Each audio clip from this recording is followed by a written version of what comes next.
మాజీ మంత్రి కాకాని గోవర్ధన్ రెడ్డికి రెండవ అదనపు మెజిస్ట్రేట్ న్యాయస్థానం 14 రోజుల రిమాండ్ విధించింది. సర్వేపల్లి రిజర్వాయర్లో అక్రమ గ్రావెల్ తరలింపుపై A2గా కాకాని గోవర్ధన్ రెడ్డి ఉన్నారు.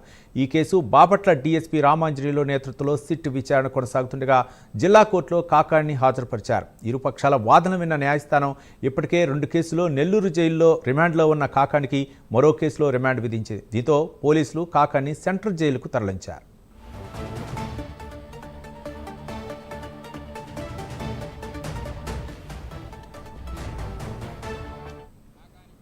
గారిని టీటీ వారెంట్ మీద ఈ సత్రం పోలీస్ స్టేషన్ సంబంధించిన కేసులో రెండవ ముద్దాయిగా చూపిస్తూ టీటీ వారెంట్ తీసుకొని కోర్టు వారి ముందర స్పెషల్ సిట్ బాపట్ల వారు హాజరుపరిచారు.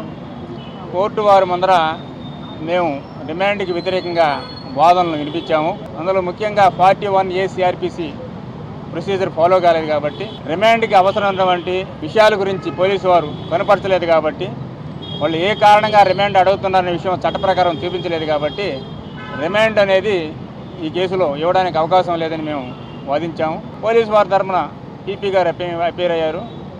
ఆల్రెడీ ముద్దాయి అంటే గోవర్ధన్ రెడ్డి గారు ఏరే కేసులో జైల్లో ఉన్న కారణంగా టీటీ వారెంట్ ప్రకారం రిమాండ్ ఇవ్వాల్సి ఉంటుందని చెప్పడంతో కోర్టు వారు కూడా ఆల్రెడీ ఏరే కేసులో రిమాండ్లో ఉన్నారు కాబట్టి రిమాండ్ అనేది తప్పనిసరిని భావిస్తూ 2వ తేదీ వరకు 14 రోజుల పాటు ఈ కేసులో కూడా రిమాండ్ చెప్పడం జరిగింది. మేము బెయిల్ అప్లికేషన్ ఫైల్ చేసాము. నెక్స్ట్ బెయిల్ విన్న తర్వాత అప్లికేషన్ నంబర్ అయ్యి హీరింగ్కి వచ్చిన తర్వాత మా వాదనలు వినిపించిన తర్వాత కోర్టు వారి యొక్క ఆర్డర్ ఏ విధంగా ఉంటుందో చూసుకొని తర్వాత మేము దాని ప్రకారం చట్ట ప్రకారం ఫాలో అవ్వం. కాకాని